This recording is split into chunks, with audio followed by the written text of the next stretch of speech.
बाबा की कृपा तो इन भक्त पर थी, तभी ये बचपन से श्री साईं बाबा जी को मानती आई थी।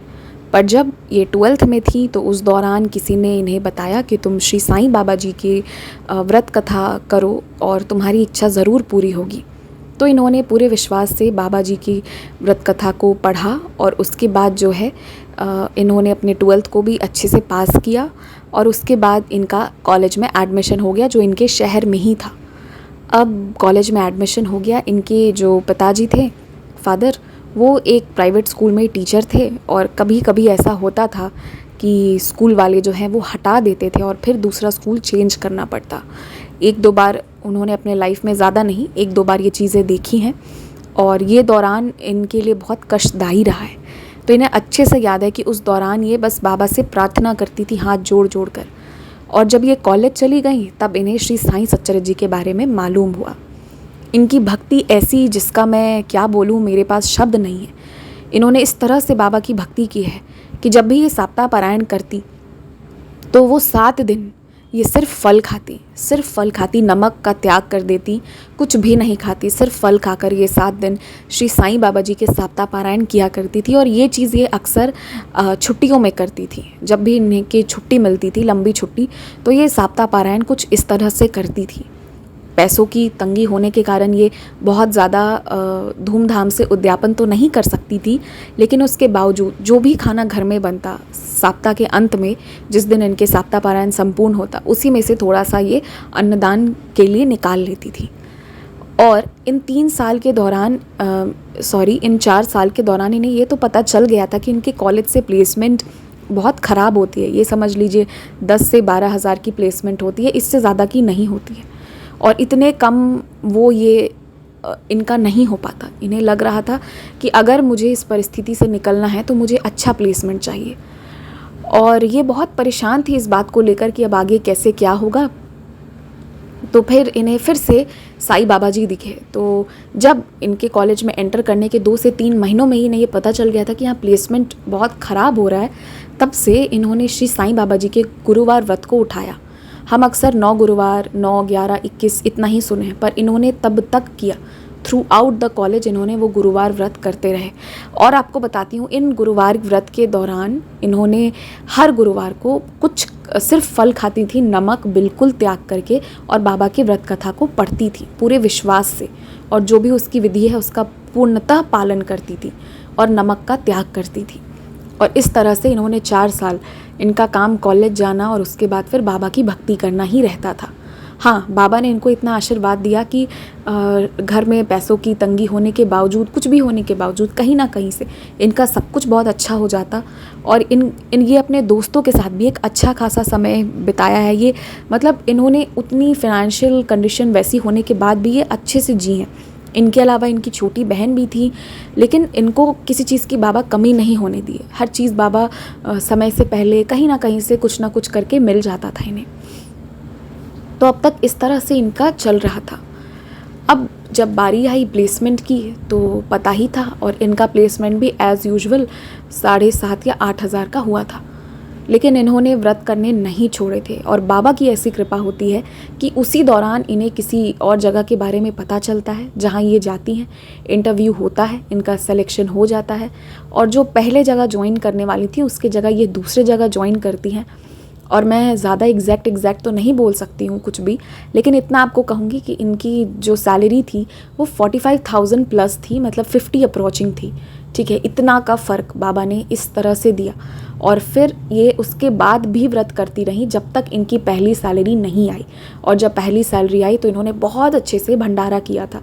आप ये मान लीजिए कि बहुत ही भव्य भंडारा इन्होंने मंदिर में, जितना मतलब इनके हिसाब से जो था, तो उस तरह से इन्होंने किया था, और बहुत सारे व्यंजन बनवा के, और उसके बाद जो है इन्होंने अपने व्रत का उद्यापन किया था।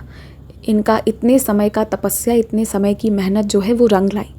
अब उसके बाद होता ये है कि इन्हें ऐसा लगा कि मुझे बाबा को शुक्रिया करना है और इसके लिए मुझे पारायण करना है। पर मैं पारायण करूं तो करूं कैसे? सप्ताह पारायण करना है, क्योंकि उसमें उपवास भी करना है, पर ऑफिस के काम बहुत ज़्यादा रह रहे थे। अब बाबा से इन्होंने ये चीज़ कह दी। बाबा की ऐसी कृपा होती है कि इनके ऑफिस में ही ऐसा होता है कि इनको ना थोड़ा सा रिलैक्सेशन मिल जाता है, जो आम तौर पर ऐसा नहीं होता है। बट नहीं कैसे वो 7 दिन जो है ये इस तरह रिलैक्सेशन मिलता है कि ये सप्ताह पारायण हिम्मत करके शुरू करती हैं और पूरा कर लेती हैं। तो इस तरह से बाबा इनसे सप्ताह पारायण भी पूरा लेते हैं। फिर से वापस 7 दिन उपवास करके इन्होंने उस सप्ताह पारायण को पूरा किया और उसके बाद जो है फिर ये खुश थी और अपनी नौकरी को बहुत अच्छे से कर रही थी। एंड बाय द वे जिस शहर में इन्होंने पढ़ा था वहीं पर ये नौकरी भी कर रही थी। घर वाले भी सब बहुत खुश थे क्योंकि जितना इनके फादर कमा रहे थे उतना ही, उससे थोड़ा सा कम ही ये कमा रही थी। तो घर पर एक बहुत बड़ा सपोर्ट बनकर आई। हालांकि इनके पेरेंट्स इनसे एक पैसा नहीं लेते थे, लेकिन ये था कि इसके कारण घर वाले भी बहुत रिलैक्स्ड महसूस करते थे कि ठीक है, मतलब आप समझ रहे हैं ना, और भी सोर्स है। तो एक वो चिंता ख़त्म हो गई थी और ये अपने पेरेंट्स को एक बहुत अच्छी लाइफ देना चाहती थी। इन्होंने वो स्ट्रगल देखा था। अब ये मन लगाकर अपने काम में जुड़ गई थी। अब होता ये है कि जैसे इन्होंने पहला सप्ताह पारायण किया था ना बाबा को शुक्रिया करने के लिए, ठीक उसके 1 हफ्ते बाद, मतलब जिस दिन शुरू किया और जिस दिन ख़त्म हुआ, मीन्स 1 हफ्ते इन द सेंस कि जो वो लास्ट डे ऑफ सप्ताह पारायण था, जिस दिन सब कुछ हो गया, उसके बाद बाबा इन्हें स्वप्न दर्शन दिए और बाबा जो है इनके सर पर हाथ रख रहे थे। ये इन्होंने देखा तो ये बहुत खुश थी और अब जो है इनका सब कुछ बहुत अच्छे से हो रहा था। इसके बाद होता ये है कि एक दिन की बात है कि ये और इनकी मम्मी जो थी, ये दोनों बाज़ार गए हुए थे। घर पे किसी की शादी थी और इन दोनों को जो है वो कुछ अपने लिए कपड़े वगैरह जो भी लेने थे, तो ये शॉपिंग करने के लिए गए हुए थे। तो जिस दौरान ये लोग शॉपिंग कर रहे थे, मतलब वही बाज़ारों में घूम घूम कर सामान खरीद रहे थे, उसी दौरान बड़ी तेज़ी से चलते हुए एक बहुत बुज़ुर्ग से इंसान आए।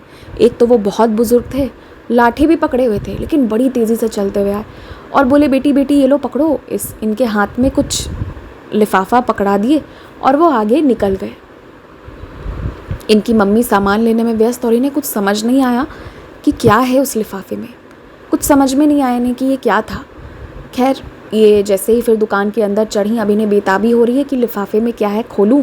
पर यही था कि उस वक्त सामान बहुत पकड़ा था। तो जैसे ही सेटल डाउन हुई तो इन्होंने वो खोला। जैसे ही इन्होंने वो लिफाफा खोला तो उसमें तकरीबन 10-12 पैकेट ऊदी थी और ऊदी के अलावा उसमें 12,000 के आसपास की धनराशि रखी थी। तो ये देखकर ये बिल्कुल शॉक्ड थी कि ये क्या है। तो इन्होंने, मतलब इन्हें कुछ समझ नहीं आया, पर ऊदी देखकर इतना तो समझ गई कि वो मेरे साईं बाबा जी थे। इन्होंने उस सामान सब कुछ को वहीं छोड़ा और निकल के बाहर भागी दुकान से देखने के लिए कि वो बाबा कहाँ गए। पर आप ये जानते ही हैं कि बाबा को जब दर्शन देना है देंगे और जब चले जाना है तो चले जाएंगे। तो फिर वो बाबा कहीं इन्हें दिखे नहीं, इन्हें कुछ समझ नहीं आया। लेकिन फिर इन्हें याद आया कि इन्होंने जब ये सो रही थी तो उन्होंने साफ साफ ये आवाज़ सुनी थी कि मैं दूंगा तुम उसी से लेना, मैं दूंगा तुम उसी से लेना, ऐसे करके। तब इन्हें रियलाइज़ हुआ कि ये जो है ये बाबा जी ने मुझे दिया है कि मैं दूंगा तब तुम लेना। क्योंकि इनके पापा जो हैं शादी की तैयारियों के लिए कुछ भी इन लोगों को नहीं दे पाए थे और इसके कारण जो है बाबा इनके पिताजी के बदले जो है खड़े होकर इन्हें वो राशि प्रदान की, जो इन्होंने फिर बाद में इस चीज़ को रियलाइज़ किया।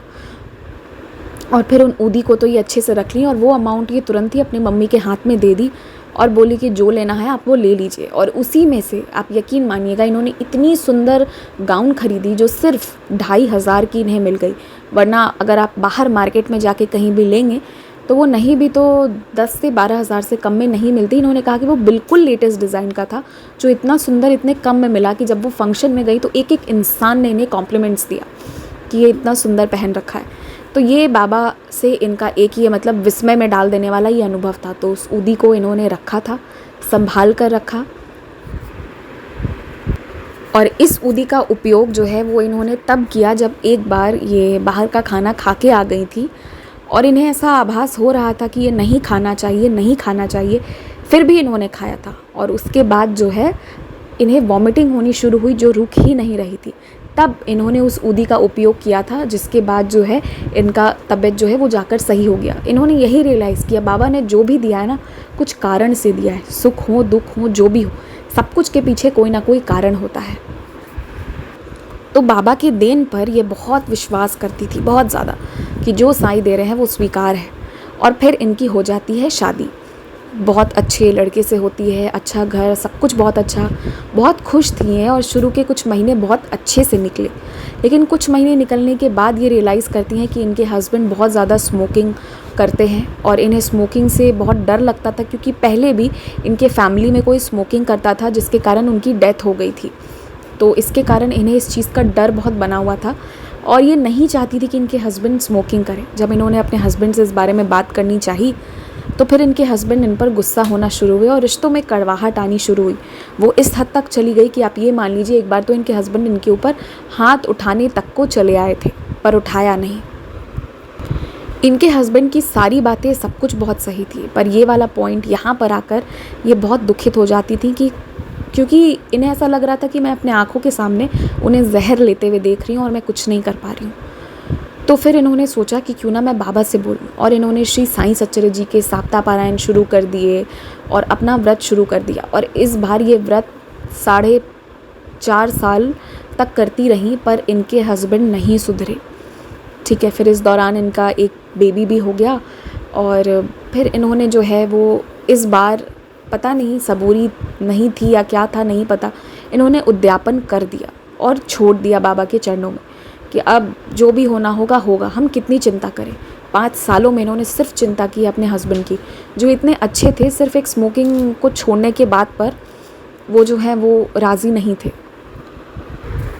एक दिन बैठकर ये बहुत रोने लगी, बहुत ज़्यादा। तो फिर होता ये है ना कि इनके हस्बैंड ये रो रही थी शांति से, किसी को पता नहीं था कि ये रोई हैं। अगले दिन इनके हस्बैंड इन्हें कहते हैं कि मैंने सपने में देखा कि तुम रो रही थी, बहुत ज़्यादा रो रही थी, और तुम्हारे बाबा ने तुम्हारे आंसू पोंछे हैं और हम दोनों को साथ में बिठा दिया है। तो ये समझ गई कि कहीं ना कहीं बाबा मेरी जो प्रेयर है उसको सुन रहे हैं। लेकिन इन्हें अफसोस इस बात का था कि मेरे हस्बैंड नहीं मान रहे हैं और इन्होंने बोलना छोड़ दिया था। लेकिन उसके बाद क्या हुआ नहीं हुआ ये तो नहीं पता, पर इनके हस्बैंड के एक बहुत ही क्लोज़ फ्रेंड जिनका एकदम से देहांत हो जाता है, और जिनके देहांत होने का झटका इनके हस्बैंड को बहुत ज़ोर का लगता है, और बतौर 1 हफ्ते तक इनके हस्बैंड ही ब्लैंक हो गए थे। और ऐसा लगा ना, मतलब ठीक है वो उनके बहुत क्लोज़ फ्रेंड है, इनको भी बुरा लग रहा था, सब कुछ था, लेकिन इनके हस्बैंड बैलेंस ही नहीं हो पा रहे थे और इनके हस्बैंड पूरी तरह बेसुध हो गए। एक बार के लिए इन्हें लगा कि कहीं ये अपने हस्बैंड को भी ना खो बैठे। तो ये बहुत रोई और बाबा से बहुत प्रार्थना की। तो उसके बाद इस 1 हफ्ते के बाद क्या होता है ना कि बाबा इनके हस्बैंड के सपने में वापस आते हैं और कहते हैं कि तू शिरडी आ जा, सब सही होगा, तू पहले मान लिया होता तो ऐसा नहीं होता। बाबा ये कहते हैं और इनके हस्बैंड इस बार इनसे कहते हैं कि हम शिरडी जा रहे हैं।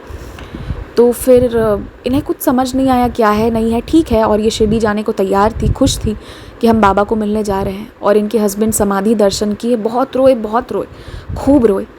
और फिर इन्होंने नोटिस किया कि जिस दिन उनके फ्रेंड का देहांत हुआ, उस दिन के बाद से लेके आज तक उनके हस्बैंड ने स्मोकिंग नहीं की है। वो भूल गए करना, वो लिटरली इस चीज़ को करना भूल गए। और सबसे कमाल की बात तो ये है कि जिस लाइटर से वो स्मोक को जलाते थे वो उनके पॉकेट में और पूरे घर पर कहीं मिली ही नहीं, कहीं भी नहीं। वो कहाँ गया, किसने लिया, क्या हुआ, कुछ नहीं। जो स्मोकिंग करता है कुछ ना कुछ उसके पास रहता है, बट उसकी एक भी चीज़ इनके हस्बैंड के पास नहीं थी।